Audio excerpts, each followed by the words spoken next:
बिनि उनाव आर्म्स 30 जानुवारियाव गथायबाय आरो प्राइम मिनिस्टार फैबाय बिनि मोनसे गोजोन थासारि आरो बे थासारिनि गेजेरजों जोंनि जि आर्म्स लानानै जि रेगुलेसन खालामदों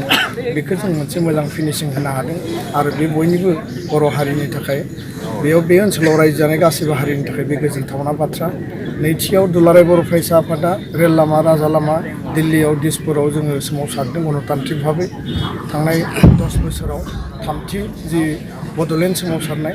आरो बे सोमावसारनाय हाथियार सोमावसारनाय गणतान्त्रिक आरो अस्ट्रनि जि आन्दलननि गेजेरजों जि गोरोबथा बे बयनिबो थाखाय गनायजाथाव आरो गनायजाथाव दिनै बयजोंबो बाख्नाय जादों। दा सनितपुर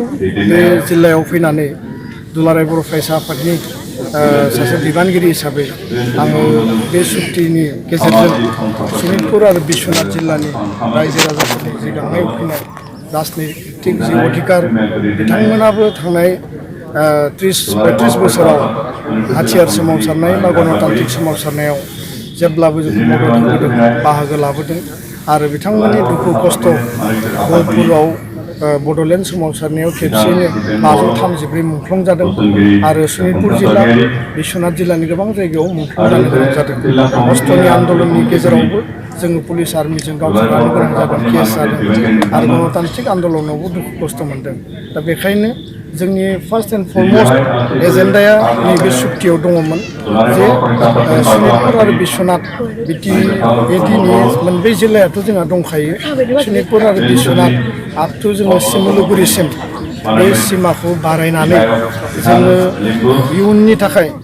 जौगानायनि थाखाय बर'फोरनि खौसेथिनि थाखाय जों खौसेयै जौगानानै सान्थियै रायजो जालांनो हायो आरो बे मोन्थोरजोंनो जोङो सनितपुर आरो बिश्वनाथखौ माने प्रायरिटि एजेन्डायाव जोङो लानानै भारत सरकारजों सावरायदों। भारत सरकारनो जोङो जुक्ति आरो आर्गुमेन्टखौ जों होदों। नाथाय बे सावरायबाय थानायनि गेजेराव भारत सरकारा मोनसे समाव